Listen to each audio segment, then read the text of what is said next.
Hello दोस्तों, नमस्कार। SM किसी शाना में मैं आप सब लोगों का दिल से बहुत बहुत स्वागत करता हूँ। यस दोस्तों, इस वीडियो में हम लोग यहाँ पे बात करने वाले हैं फर्स्ट क्वार्टर के नंबर से रिलेटेड दो कंपनी के बारे में। यस, जैसे कि आप सभी लोगों को पता है क्वार्टर वन के रिजल्ट यहाँ पे चल रहे हैं और जितने भी कंपनी के नंबर्स यहाँ पे आएंगे उनको आप लोगों ने ज़रूर एटलीस्ट ओवरव्यू करना होता है। ठीक है कि हाँ भाई, किस कंपनी ने क्या परफॉर्मेंस दिखाया, किसके नंबर खराब आए हैं, किसके नंबर अच्छे आए हैं, किसके बहुत अच्छे आए, किसके बहुत ही घटिया आए हैं।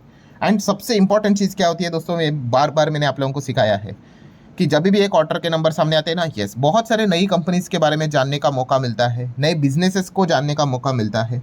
सो मेरे साइड से जितना हो सके मैं आप लोगों को ये सारी चीज़ें वीडियो बनाकर अपडेट रखने की कोशिश यहाँ पे करता हूँ। तो इस वीडियो में भी हम लोग दो कंपनीज के बारे में बात करेंगे, हमेशा की तरह भाई पूरा वीडियो सिर्फ इन्फॉर्मेशन एजुकेशनल पर्पज से रिलेटेड ही है।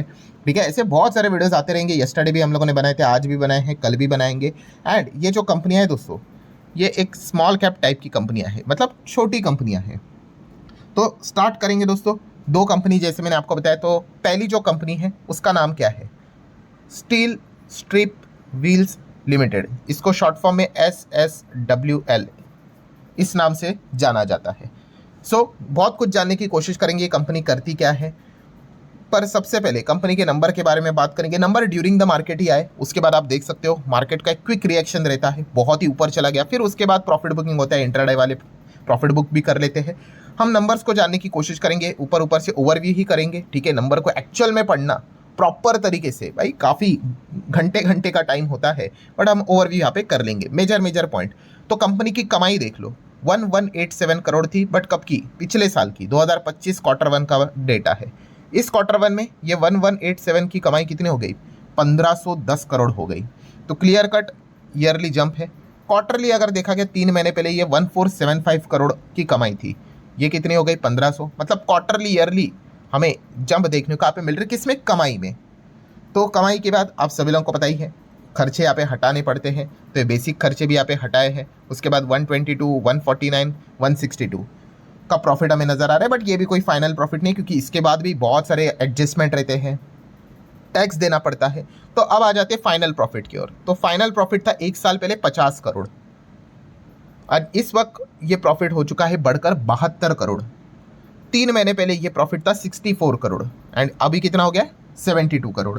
मतलब वही कहानी, जो कमाई कंपनी की ईयरली क्वार्टरली ऊपर थी, सब कुछ एक्सपेंस माइनस टैक्स बिक्स करने के बावजूद भी हम कह सकते हैं सेम पैटर्न मेंटेन रहा है। एंड यही चीज़ आपको अर्निंग्स में भी नजर आएंगी। ईपीएस में 3.18 का ईपीएस 4.55 हुआ, 4.10 का ईपीएस 4.55 हुआ। तो क्वार्टर ईयरली दोनों में हमें जंप देखने को मिली है। इसी चीज़ को लेकर बाजार ने भी थम्सअप दिया, बाजार के अनुमान के हिसाब से चीज़ें चलती है। अब ये कंपनी काम क्या करती है उसको भी फटाफट देख लेते हैं। वैसे तो नाम से थोड़ा अंदाजा आ ही जाता है, बट मैंने काफ़ी बार आपको ये भी चीज़ सिखाया है, नाम के ऊपर नहीं जाना है भाई। काफ़ी सारी कंपनियां होती है, नाम कुछ अलग काम कुछ अलग, बट जो इस कंपनी का नाम है काम भी वैसा ही है। मतलब स्टील स्ट्रिप व्हील्स लिमिटेड, मतलब कुछ पहियों वहियों का ही काम हमें देखने को यहाँ पे मिल जाता है। तो यस, आप यहाँ पे देख सकते हो company it design manufacture and supply steel wheels RIMS की बात करें, एलॉय व्हील्स की अगर बात कर ले, ठीक है, जो गाड़ियाँ रहती है उसके जो चक्के हम लोगों ने देखे ना, यस, ये जो चीज़ें एलॉय व्हील्स, तो इससे रिलेटेड ये कंपनी क्या करती है? डिज़ाइन भी करती है, बनाती भी है और सप्लाई भी करती है। एंड सिर्फ इंडिया में नहीं, डोमेस्टिकली नहीं, ग्लोबल लेवल पे भी सेलिंग चलती है। और कंपनी का हेडक्वार्टर कहाँ पे? चंडीगढ़ में। तो कोई चंडीगढ़ साइड से होगा शायद से, उसको थोड़ा बहुत आइडिया यहाँ पे हो सकता है इस कंपनी के बारे में। तो आप देख सकते हैं कि स्टील व्हील्स की बात कर ले, जो कि कार ट्रक ट्रैक्टर में इस्तेमाल होते हैं। एलॉय व्हील्स की अगर बात करें तो इलेक्ट्रिक व्हीकल पैसेंजर व्हीकल में इस्तेमाल होते हैं। पैसेंजर कार की बात करें तो आप देख सकते हैं कि Maruti Suzuki, Tata Motors, then Hyundai की बात करें, क्रेटा की बात कर ले, देन महिंद्रा के XUV 700, ठीक है, उसमें अगर देखा गया तो इस कंपनी का ये प्रोडक्ट हमें देखने को मिल जाता है। देन कमर्शियल व्हीकल जैसे अभी देखा, बस ट्रक की अगर बात कर ले, हेवी ड्यूटी वाले जो रहते हैं उसमें है। ट्रैक्टर की भी बात कर ले, उसमें भी है। 2 व्हीलर्स में भी रहते हैं, 3 व्हीलर में भी रहते हैं, जैसे कि ऑटो रिक्शा की बात करें, स्कूटर मोटरसाइकिल की बात करें, रिम्स की बात कर ले, तो सब में ये कंपनी है। एंड ऑफ रोड भी जो रहता है, मतलब माइनिंग कंस्ट्रक्शन व्हीकल रहते हैं ना, वो हेवी वाले एकदम बड़े बड़े, तो उससे रिलेटेड भी हम यहाँ पे कह सकते हैं मैसिव स्पेशलाइज व्हील भी ये बनाते हैं। देन अगर हम बात कर ले तो यस, मार्केट लीडर है दोस्तों किस सेगमेंट में? तो आप देख सकते हो इलेक्ट्रिक व्हीकल सेगमेंट में, व्हील्स मार्केट, व्हील्स वाला 50% मार्केट शेयर फिलहाल करंट लेवल पे इन्हीं के पास है। ठीक है, एंड ग्लोबल लेवल पे भी एक्सपोर्ट करते हैं, अमेरिका, यूरोप, साउथ अमेरिका, तो वहाँ पे भी इनका वर्ल्ड वाइड प्रेजेंस है। एंड मैन्युफैक्चरिंग यूनिट्स की अगर हम यहाँ पे बात कर ले तो आप देख सकते हो यहाँ पे आपको पंजाब में मिलेगा, चेन्नई में मिलेगा, झारखंड में मिलेगा, गुजरात में मिलेगा एंड एक और झारखंड में। तो अच्छी बात है भाई, जितना अलग अलग स्टेट में रहेगा उतना बेटर रहता है, क्योंकि मान लो एक ही पर्टिकुलर जगह पे अगर ज़्यादा प्लांट्स होंगे और वहीं पे अगर कुछ दिक्कतें आई तो पूरा यहाँ पे क्या हो सकता है, मैन्युफैक्चरिंग बंद हो सकता है, रुक सकता है, रेस्ट्रिक्शन आ सकता है। तो अलग अलग जगह पे रहना ये अच्छी बात यहाँ पे कंसिडर की जाती है। देन अगर हम देखेंगे तो स्ट्रैटेजिक अलायंस भी है, जैसे कि टाटा स्टील के साथ भी है एंड ग्लोबल लेवल के भी कुछ पार्टनर से, जापान, साउथ कोरिया की बात करें तो इनके साथ भी इंटरनेशनल कोलैबोरेशन इस कंपनी ने यहाँ पे किए हैं। देन पीएनएल की बात कर ले, ठीक है, अभी तो क्वार्टरली डेटा देख लिया, पीएनएल मतलब 12 मंथ का यहाँ पे डेटा रहता है, Q1 2 3 4 सब कुछ ऐड रहेगा। सो सेल्स कंपनी के देख सकते हो पिछले 4 साल का डेटा है, 4000 करोड़, 4300, 4400, पिछले साल से, हाँ मार्च 26 इनके लिए फाइनेंशियल ईयर अच्छा रहा है, 5183, 5000 करोड़ को क्रॉस कर लिया।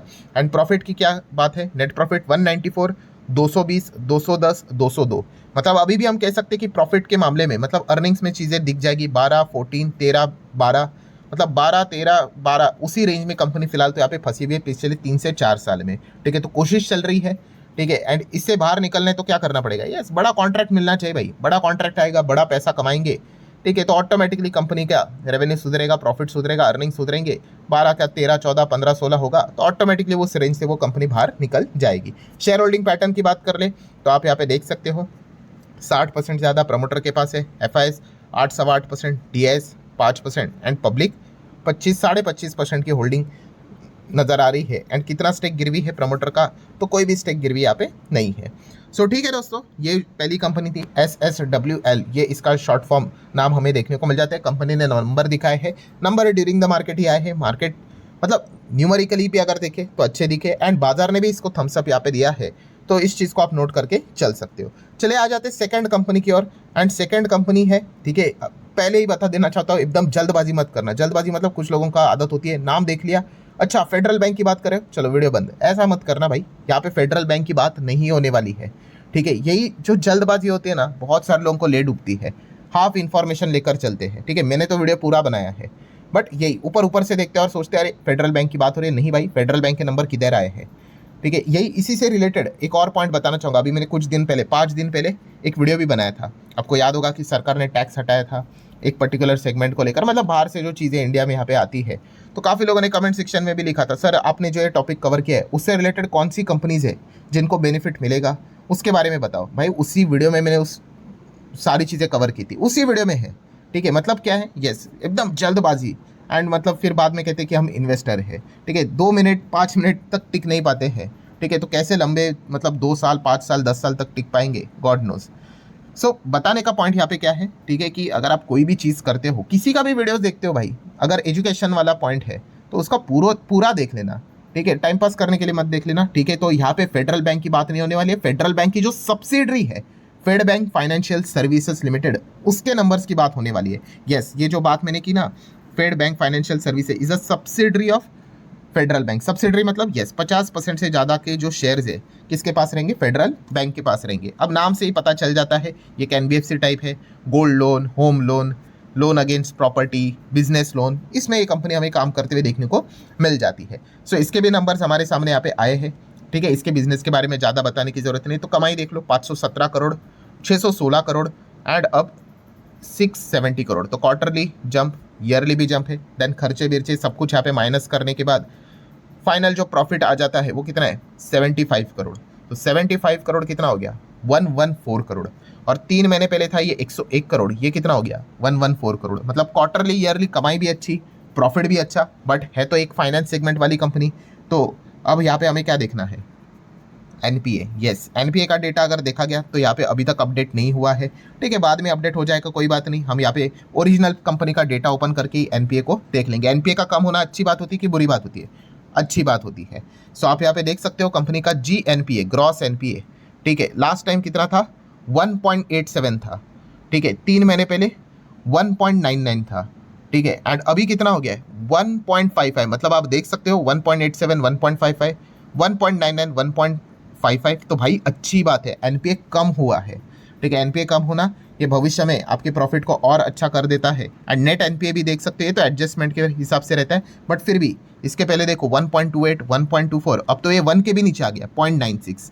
सो पॉइंट यही है कि यस, एनपीए भी बैंक ने एकदम काफ़ी अच्छी तरीके से यहाँ पे मतलब ये डेटा सामने रखा हुआ है, और इसी चीज़ के चलते इनके भी नंबर ड्यूरिंग द मार्केट ही आए थे। 5.5 पौने 6% की तेज़ी इस स्टॉक में आज के दिन हमें देखने को मिली थी। सो ज़रूर अगर आप चाहो तो इन दो कंपनीज़ को भी स्टडी यहाँ पे कर सकते हो, ठीक है। छोटे साइज़ की कंपनियां हैं, ठीक है, अलग अलग, अभी बहुत सारे, अभी जैसे मैंने काफ़ी बार आपको बताया कि अभी ये नंबर की शुरुआत हुई है, तो इसलिए कुछ कुछ कंपनीज़ को हम कवर कर पा रहे हैं। बाद में तो एक एक दिन 200, 300, 400, 500 नंबर आएंगे, फिर ये चीज़ें प्रैक्टिकली कवर करना मुश्किल हो जाती है। सो ज़रूर ऐसे बहुत सारे कंपनीज़ को आप भी स्टडी कर सकते हो। सबसे इंपॉर्टेंट चीज़ क्या होती है पता है? यस, कि कोई भी कंपनी का नाम अभी XYZ क्यों, चलो अभी यही कंपनी SSWL, अभी इस कंपनी के बारे में हो सकता है किसी ने पहली बार सुना है, तो कंपनी काम क्या करती है ये जानना सबसे इंपॉर्टेंट चीज़ रहती है। तो यस, इस हिसाब से आप आगे बढ़ोगे ना, तो आपको शेयर बाजार में इंटरेस्ट आएगा, ठीक है। आप अच्छी तरीके से मतलब यहाँ पे मतलब पैसा कमा पाओगे। अगर आप बिजनेस ओरिएंटेड अप्रोच नहीं रखोगे, सिर्फ प्राइस देखोगे, तो फिर कोई बात नहीं, 100 पे शेयर रहेगा, आप नहीं खरीदोगे, वही शेयर 10 गुना होकर 1000 पे जाएगा, तब खरीदोगे, फिर वह 1000 का 700 आएगा, 30% नीचे, फिर हम कहेंगे हम ट्रैप हो गए। सो ये चीज़ों से अगर आपको बाहर निकलना है तो ये बोरिंग चीज़ें आपको करनी पड़ेगी। सो आशा करता हूँ वीडियो हेल्पफुल लगा होगा। चाहो तो लाइक एंड शेयर यहाँ पे कर सकते हो। मिलते हैं नेक्स्ट वीडियो में, तब तक के लिए बाय बाय।